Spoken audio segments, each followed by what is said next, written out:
हर्क साम्पाङ भनेको एकदम अवसरवादी मान्छे हो। बोलीको कुनै टुङ्गो नभएको व्यक्ति।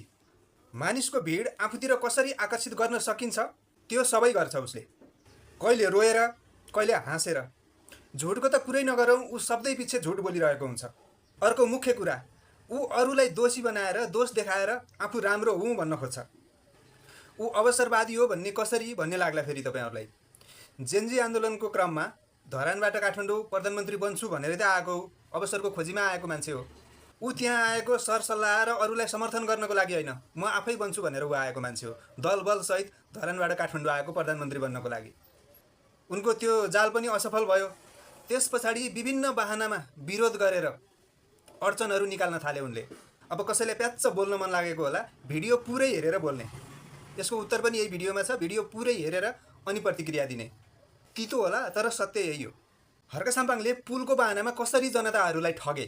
मान्छेको भावनासँग खेलेर उनले चुनाव पनि जिते र अहिले कुनै एक ठाउँमा पुल पनि बनाए उनले।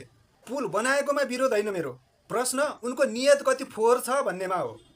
त्यो पुल बनाउने क्रममा हर्क र हर्क साम्पाङको श्रमदान बाहेक, मान्छेले गर्ने काम बाहेक अरू सबै सहयोग सरकारले गरेको हो। यो कुरा उनी भन्न चाहँदैनन्। किनकि वास्तविकता सबैले जाने भने प्रश्न गर्छन् अनि हिसाब पनि खोज्छन्। उनले कसरी मान्छेको भावनासँग खेले भन्ने बारेमा चर्चा गरौँ। त्योभन्दा अगाडि फलो गर्नुभएको छैन भने फलो गर्नुहोला अनि सबैले यो भिडियो सेयर गरिदिनु होला, सबैलाई थाहा होस्।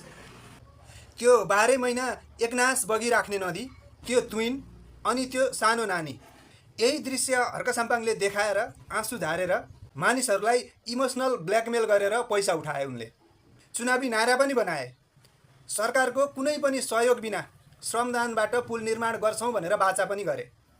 तर काम अर्कै भयो। यो तुइन हटेन। त्यहाँको समस्या जे छ अहिले पनि त्यही छ। यो पुलले केही फरक पारेको छैन त्यो तुइन तरेर जीवन धान्नेहरूका लागि। जुन कामको लागि सहयोग मागियो त्यो काम नगरेपछि धोका भएन त? सुरुमा त भन्ने गर्थे यो अहिले बनाएको पुल महाकाली नदीमै बनाएको हो भनेर पनि धेरै अफवाहहरू भ्रमहरू फैलाए। रहेछ घट्टे खोलामा। के त्यहाँ यो पुल बनाउन अत्यन्तै जरुरी थियो? वारपार गर्न पाएकै थिएनन् स्थानीयवासीहरूले? अनि त्यो तुइन तरेको नानीको भिडियो देखाएर सोझा नेपालीहरूलाई हर्क साम्पाङले किन लुट्यो त? किन ठग्यो?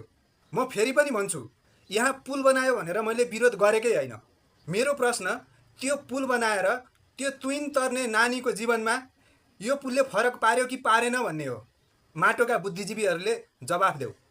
फरक पर्यो या परेन? मुख छाडेर बोल्न बाहेक तिमीहरूलाई अरू केही आउँदैन? सिकाएकै त्यस्तै होला।